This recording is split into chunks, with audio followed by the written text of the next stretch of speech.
Hey guys, it's John from Album Review TV, your home for music news and reviews. Today I am reviewing Purity Ring's debut album called Shrines. Purity Ring is an electronic musical duo. They're from Canada, formed by Megan James and Corin Roddick in 2010. They used to be in a band called Born Gold, and they decided on tour that they wanted to start experimenting, getting their hands in production and more electronic sounding music. Their music can be categorized probably most easily into dream pop, synth pop, and even elements of trance and post-dubstep. Now, as many of you guys know, there's a lot of electronic projects going on, especially in the US, and what makes Purity Ring kind of stand out from the rest of the crowd is the fact that their production is just so above what I've heard from a lot of others, especially for a debut album. The production is excellent. Now, at times it does, get a little repetitive, but for the most part, it's just definitely, there's a lot of standout tracks on Shrines. And also another thing that makes them stand out is just kind of the trademark voice manipulation thing they kind of do with a lot of the songs, and it really makes for some catchy and fun tracks. The album has found some success in the US as well as the UK. In the UK it debuted at number 100 on the album charts, but here in the US it debuted at number 32, which is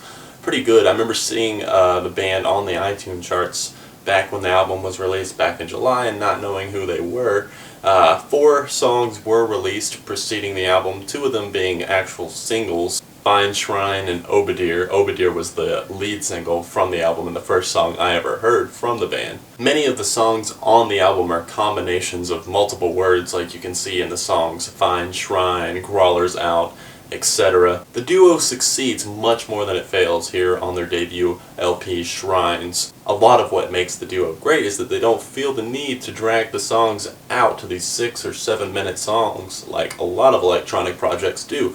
Most of the songs fall between 2.5 to 3.5 minutes, which is perfect timing to fit in a great song and not feel like it's dragging its feet. The album starts off really solid, and while it may be harder to listen to in the second half just for the sheer fact that some of the songs start sounding the same to me, maybe it's just me, but a lot of the songs do tend to blend together and I forget which song I'm listening to, but that's just if I listen to the entire album all at once. Now, there are plenty of standout tracks, and I'm going to go ahead and go through my favorites on the album right now. My first favorite is the lead single, Obadier. That song, the production and the vocals and just the interesting experimental electronic sounds that it gives off are just still very, entertaining and perplexing to me, and just the awesomeness of the entire track. Definitely my overall favorite on the album. Bella Speak is another one of my favorites. It's got a really strong opening part to the song, and the production on this one is great as well. Crawlers Out is another one of my favorites. It's the opening track on the album, starts the album off in a great way. Megan's vocals just seem extra good on this song to me. Other favorites include Anemone. I don't think I'm saying that right, but some of these songs, like I said, do have titles that are hard to pronounce. Ungirth is another favorite, as well as Fine Shrine. Fine Shrine was a great choice for the second single from the album, as the vocals just kind of flow perfectly with the sick beat that bounces around in the background on that one. There are songs on the album that I feel like I could do without. Cartographist as well as Shuck are songs that I usually end up skipping. Cartographist is just a bit too repetitive and dull for me, and Shuck is just not the best closer to the album. They could have picked something better and stuck that one more in the middle of the track listing, I felt like. Favorite choosing aside, the album is really enjoyable from start to finish for the most part.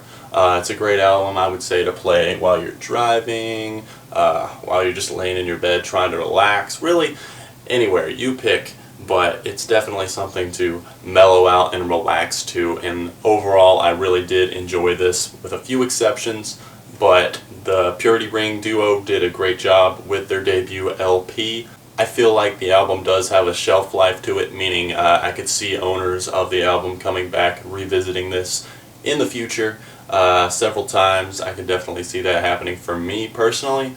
Overall, I'm going to give this album a 4 out of 5 stars. Let me know what you guys think. if you're going to check out the band if you haven't heard of them. Please subscribe if you haven't, and leave a comment because I love to hear back from you guys. And also from now on, Wednesday nights, unless I'm out of town or something, we're going to be doing live shows. The first one went really well. I will put a link in the description along with my blog, Twitter, and Facebook. If you want to check out any of those things, click the links below. Live shows Wednesdays at 9 p.m. and I hope to see you guys there, and I will see you guys very soon. A lot of new releases are going to start coming out.